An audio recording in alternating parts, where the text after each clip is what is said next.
마가복음 7장 24절에서 30절 말씀까지 보겠습니다. 예수께서 일어나사 거기를 떠나 두로 지방으로 가서 한 집에 들어가 아무도 모르게 하시려 하나 숨길 수 없더라. 이에 더러운 귀신 들린 어린 딸을 둔 한 여자가 예수의 소문을 듣고 곧 와서 그 발 아래에 엎드리니 그 여자는 헬라인이요 수로보니게 족속이라. 자기 딸에게서 귀신 쫓아내 주시기를 간구하거늘 예수께서 이르시되 자녀로 먼저 배불리 먹게 할지니 자녀의 떡을 취하여 개들에게 던짐이 마땅치 아니하니라. 여자가 대답하여 이르되 주여 올소이다마는 상 아래 개들도 아이들이 먹던 부스러기를 먹나이다. 예수께서 이르시되 이 말을 하였으니 돌아가라. 귀신이 내 딸에게서 나갔느니라 하시매 여자가 집에 돌아가 본즉 아이가 침상에 누웠고 귀신이 나갔더라. 아멘.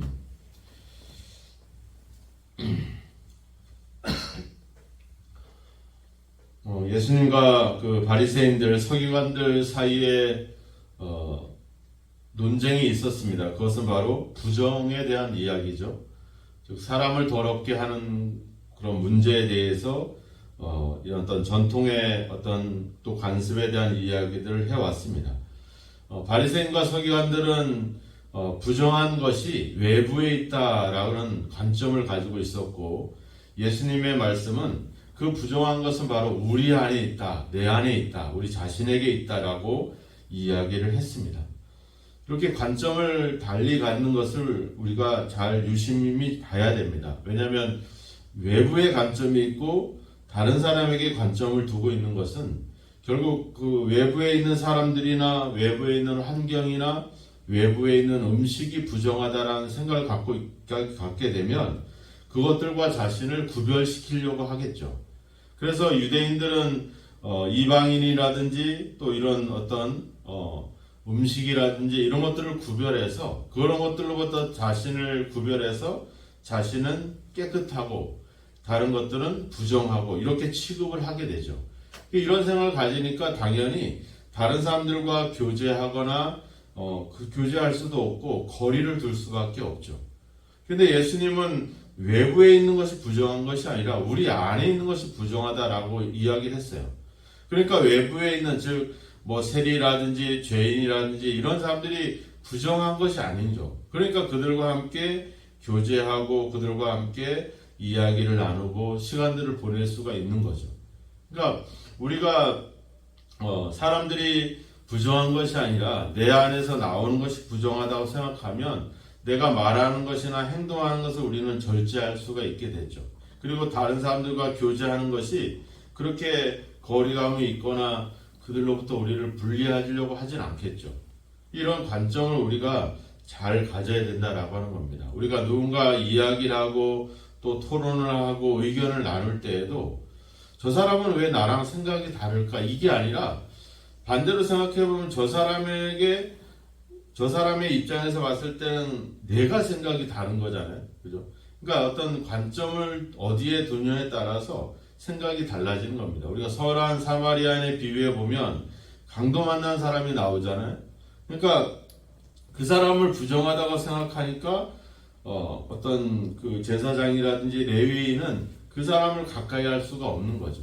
근데 외부에 부정한 것이 있는 것이 아니라고 관점을 가지게 되면 사마리아인처럼 다가가서 그 사람을 위해서 그 사람을 도와줄 수가 있는 거죠.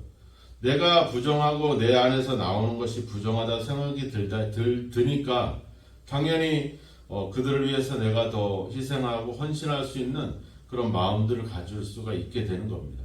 그러니까 우리의 이웃들을 우리가 안 믿는 사람, 또 죄인, 또 지옥 갈 사람, 이런 식으로 우리가 그런 사람들을 그렇게 관점을 두게 되면 그 사람들에게 다가갈 수가 없는 거죠. 왜? 그 사람들도 죄인이고 그 사람 때문에 나도 죄인이 되는 그런 사람들을 가까이 할 수가 없잖아요.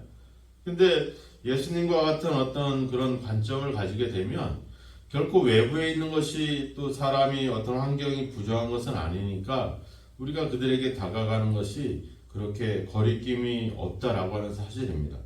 오늘 예수님은 그 두로 지방으로 갔다 이렇게 기록을 하고 있잖아요. 이 두로 지방은 완전한 이방인 지역입니다. 그러니까 지금 이런 관행과 이런 전통을 생각해 볼 때 이 완전히 전통을 깨는 거죠. 이방인을 완전히 이방인과 접촉을 하고 이방인 지역으로 들어갔으니까 유대인들이 보기에는 예수님은 완전히 이제 마치 너무 도가 지나친 정도의 이스라엘의 유대교와 그 율법과 어떻게 보면 그 전통과 관습을 다 무시하는 이런 처사가 되기 때문에 여기에서 예수님의 입장이 더 난처할 수가 있죠. 왜냐하면은 우리가 지금까지 봤지만 종교 지도자들도 반대하죠. 가족들도 불신을 하죠.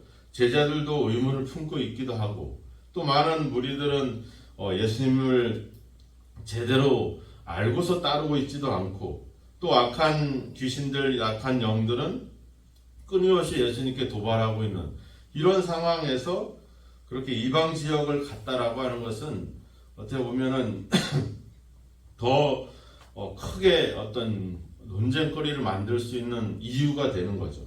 그렇게 예수님이 그 지역을 왜 갔을까? 오늘 더군다나 보면 제자들이 함께 갔다라고 하는 표현은 없습니다. 예수님이 혼자 가신 거예요. 혼자.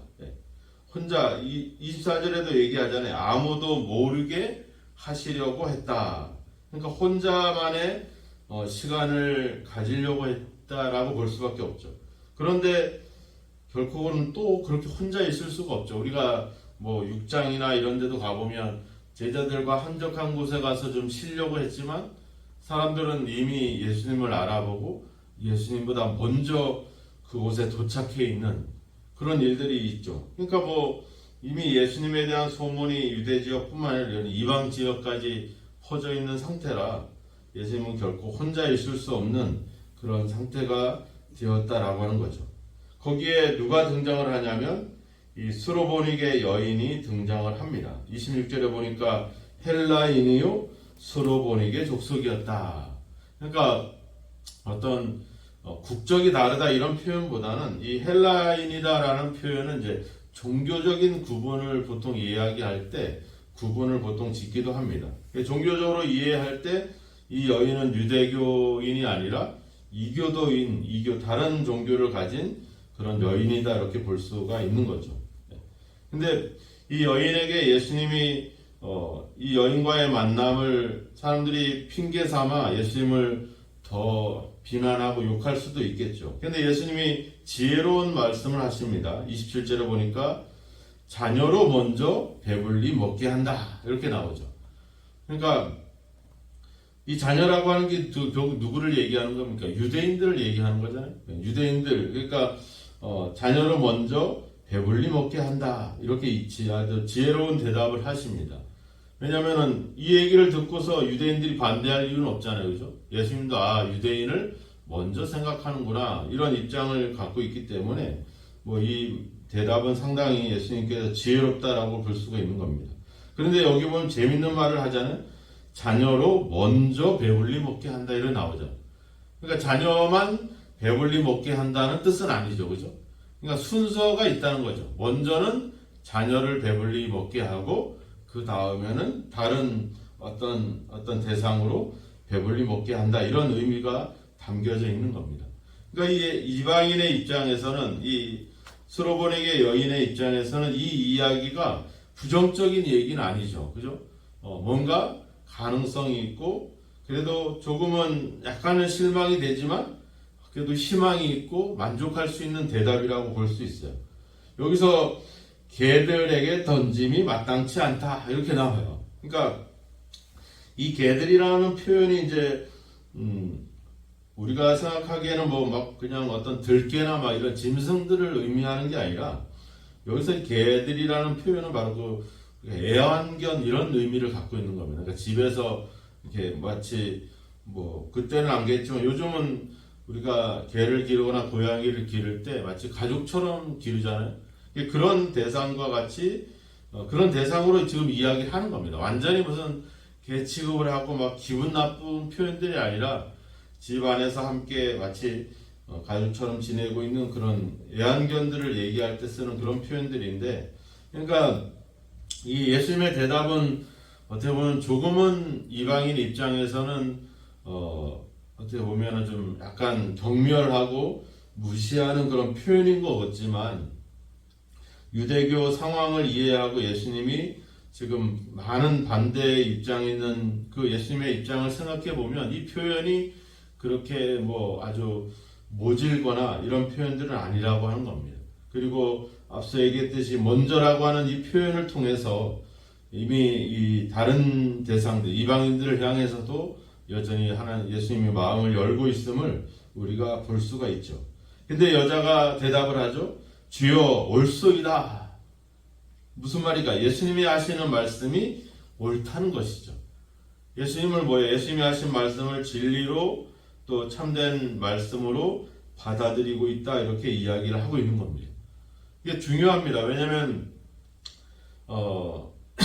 이 예수님의 대답 속에서 먼저 자녀들이 먼저 배불리 먹고 그 다음이 우리 순서구나, 이런 걸 어떤 그런 작은 희망으로 예수님을 받아들이는 게 아니라 예수님의 그 모든 것들을 인정하는 겁니다. 이게 중요합니다. 그러니까 자신을 좀 경멸하는 표현을 썼잖아요. 개들이라고 하는 표현을 썼어요. 조금은 기분이 나쁘고 조금은 좀 매몰차다라고 생각할 수 있겠지만, 그러니까 그런 것까지 다 받아들일 수 있는 거, 이게 바로 믿음이라고 하는 사실이에요. 이게 중요합니다. 예수님의 표현 중에 어떤 중요한 표현, 나한테 은혜가 되는 것들만 받아들인 것이 아니라 때로는 이렇게 우리가 우리를 외면하고 약간 경멸하는 듯한 그런 것까지도, 우리가 하나님의 말씀을 들을 때 야, 복을 주시겠다, 내가 복을 쌓을 곳이 없도록 내가 너에게 부어주겠다, 내가 너를 구원하겠다, 주 예수를 믿으라, 그러면 너와 내 집이 구원을 얻을 것이다, 뭐 이런 좋은 이야기만 받아들이는 것이 아니라 그 안에 있는 어떤 책망이라든지 뭐 회개하라, 기도하라, 뭐 이런 어떤 그런 명령이라든지 이런 부분들도 다 받아들인다는 표현입니다. 이 스로보닉의 여인의 어떤 예수님을 옳습니다, 이 표현, 아멘입니다, 이 표현들은 바로 그런 어떤 예수님의 모든 것들을 받아들이는 그런 의미가 있는 거죠. 이게 바로 믿음이라고 하는 겁니다. 예수님이 십자가를 질 때도 그렇잖아요. 그냥 내가 저들을 위해서 내가 십자가를 져야 되겠다, 그럼 이제 저들이 나를 인정하고 나를 통해서 구원을 받고 그래서 나한테 감사하겠지, 이런 게 아니라 뭐예요? 내가 저들을 위해서 십자가를 지고 죽지만 그래도 저들은 나를 믿지 않고 나를 외면할 것이다, 그런 것까지도 다 생각하고 인정하고 받아들이면서 십자가를 지는 것, 이게 바로 진정한 믿음이다, 이렇게 이야기했잖아요. 우리가 우리 자녀들을 위해서 희생을 하잖아요. 내가 이렇게 희생을 했으니까 저놈들이 나중에 커서 나를 호강시켜 주겠지, 이게 아니라 그러하지 않을지라도 나는 그들을 위해서, 그들을 사랑하고 그들을 위해서 내가 인생을 헌신해 가는 거, 이게 진정한 사랑의 어떤 과정들이잖아요.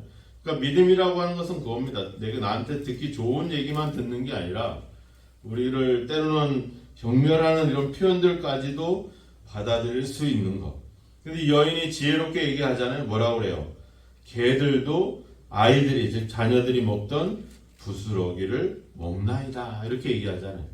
예수님, 그 자녀들만 먹어야 한다는 것은 아니지 않습니까? 이 말인 거죠, 말하자면.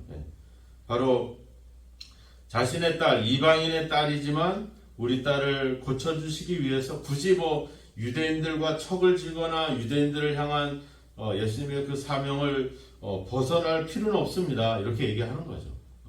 말하자면 나만 위해서, 우리만 위해서가 아니라 그 우리 모두를 위해서 하실 수 있지 않겠습니까? 이런 어떤 그런 고백들이 여기에 담겨져 있다라고 하는 겁니다.